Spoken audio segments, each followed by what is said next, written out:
Hi, my name is Don Werno. Thank you for visiting the law offices of Werno and Associates. We hope you'll take some time to browse our website, as we've developed a number of materials to both educate you on California law and also to educate you on how we can help you with your particular legal problem. In this video, we'd like to talk to you about mediation, and more specifically about mediation in the family law context.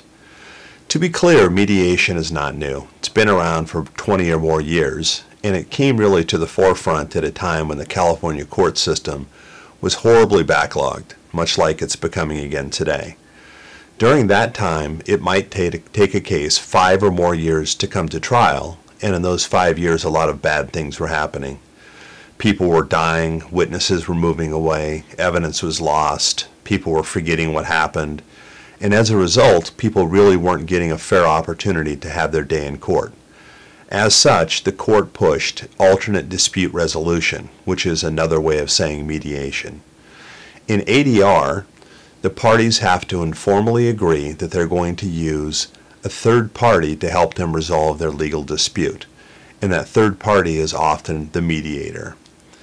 Now, one of the things that's important to know in California is that mediators don't have to be licensed by the state of California. And so as a result, many times people who aren't licensed, who may not have gone to law school, and certainly didn't pass the bar, are entering the mediation profession. The problem is that mediation requires a very high degree of technical knowledge of not only the law, but how the court systems will resolve particular disputes.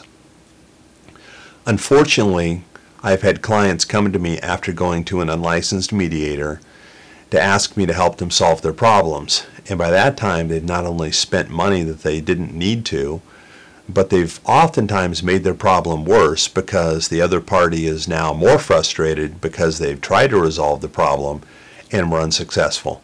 So it's very important that you choose your mediator wisely. But if you can come to an agreement with your ex that you're going to mediate your problem, you've taken a great step towards saving yourself substantial time, energy, and money. Once you've elected to go to a particular mediator, then you'll go to the mediator and have an informal meeting. And in that informal meeting, the mediator will try to understand what particular problems you have in your divorce. In family law, there's typically a finite number of things that have to be resolved. 1, the parties want to get divorced. 2, they probably have children, and if they have children, there's child custody, visitation, and support issues that have to be decided. There may be spousal support, there may be retirement accounts and assets that have to be divided, and there may be some liabilities, bills and things that have to be divided as well. As you can see, there's really a limited number of things that have to be resolved in most family law cases. Now, with that said, I'm not suggesting in any way, shape, or form that that's going to be easy.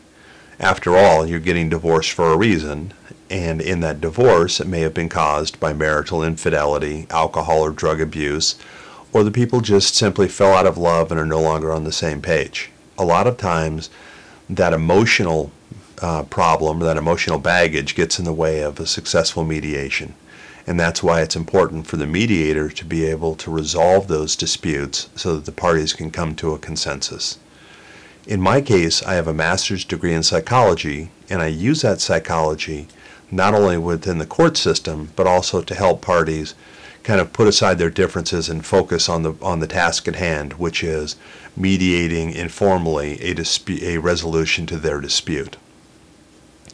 So while you're talking to the mediator is specifically trying to figure out what exact issues have to be decided. Among the many things that will be discussed is the fact that each side has to make a full and complete disclosure of all assets and debts.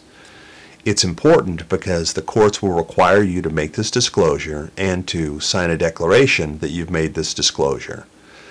And that's typically done on a statement of assets and debts, a preliminary declaration of disclosure form, and an income and expense statement. It's really important for the mediator to tell you that if you forget, for example, to disclose $1 million savings account that your ex-spouse may not have known about, that if your spouse ever finds out about the money, that they can come back to court and the court might award them 100% of that omitted asset. So it's very important that you're very detailed and very clear about what assets and debts you have. Once those documents have been drafted, and the mediator can help you draft them, then they're exchanged so that each side gets a copy of the other side's documents, and then a declaration is filed with the court so the court knows that the mandatory paperwork has been exchanged. The mediator will then go on to look at things like child custody, and custody is usually a very contentious area, and it involves who the children are going to live with, when the other parent's going to have visitation with the children, and how much child support is going to be paid. Oftentimes when people divorce, the children become tools or weapons to be used against the other parent, and unfortunately that's very damaging to the children. So a good mediator will not only remind you of that, but will work very hard to make sure that the children are treated fairly and equitably in all divorces. Once those issues are decided, there's issues of support, the distribution of assets, and other things that have to be resolved. Oftentimes mediation can be done in one setting depending on how together the parties are, how much information they've gathered, and how prepared they are for the mediation. But more often it takes more than one session. And typically, if you think of how you would eat an elephant, you eat it one bite at a time. And that's the way mediation is often done. We address certain issues on certain days, and then when the parties are emotionally drained, then we'll schedule another session and come back together and then resolve the next issue and the next issue and so on. When the parties reach a point of contention where they can't agree on something, then the mediator has to use their experience as a family law attorney and experience they've gained in the court system to help educate both sides on how a particular decision might be made by the court. It's important that the parties are reminded that the mediator doesn't represent either party, but is instead a facilitator for both parties.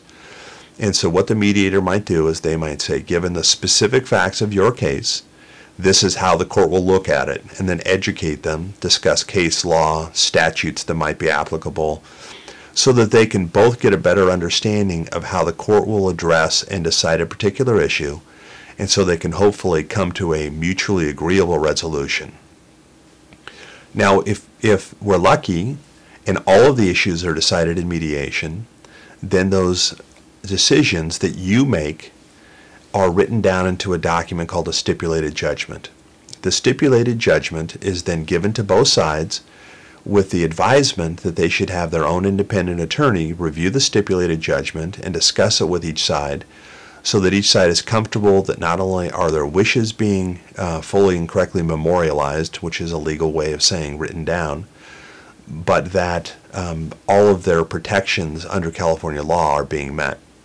If everyone's then in agreement, the stipulated judgment is signed, the mediator creates other documents that are then signed and submitted to the court, and the court, after reviewing the documents, will execute it and make it an official judgment, and then the parties are divorced, and the stipulated judgment becomes, in a sense, a contract that binds the parties to that marital agreement.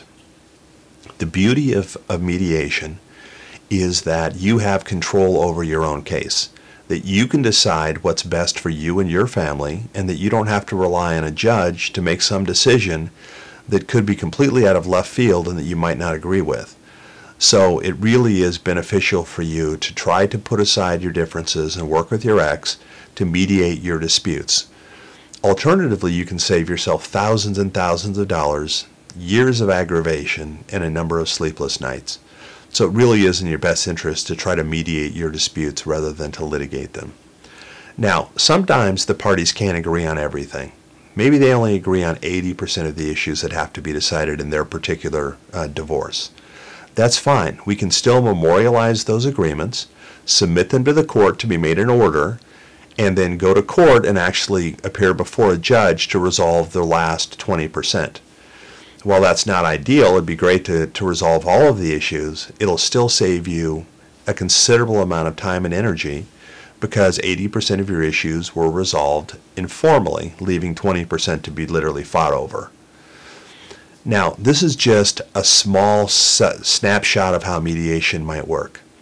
There's a lot more that we could discuss, and we would love to discuss it with you if you would like to give us a call.